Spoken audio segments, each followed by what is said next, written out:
John Paul వాగ్దానం నేను ఇప్పుడు చదువుతా. ఏం వాగ్దానం ఇచ్చిందంటే, నా ఆత్మను మీ మధ్య కుమ్మరించేదను. గట్టిగా చప్పట్లు కొట్టి దేవునికి సమస్త మహిమ. సిల్వియా ఏంజెల్, ఈ బిడ్డకి నేను ముందుగా పోవచ్చు మెట్టగానున్న స్థలములను సరళము చేసేదను.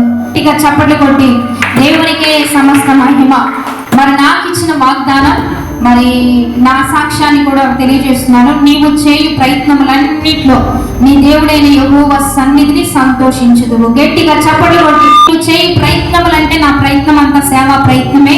కాబట్టి ఈ ప్రయత్నం అన్నిట్లో దేవుడే తన సన్నిధిని నాకు పంపుతూ ఉంటాడు. ఆయన సన్నిధిలో నేను ప్రయత్నిస్తే దేవుడు సహాయం చేస్తాడు. వచ్చినటువంటి వాగ్దానం చెప్పేస్తున్న టైం లేదు కాబట్టి, నీవు బహుప్రియుడు కనుక నేను నీ యొద్దకు పంపబడితే. ఎవరు? దానియేలుకి దగ్గరకు ఒక గాబ్రియేలు దూత పంపబడింది. ఎవరు పంపించారు? దేవుడు పంపించాడు. పాపను గాబ్రియేలు దేవదూత తీసుకొచ్చింది దానియేలు దగ్గరకు. చెప్పలు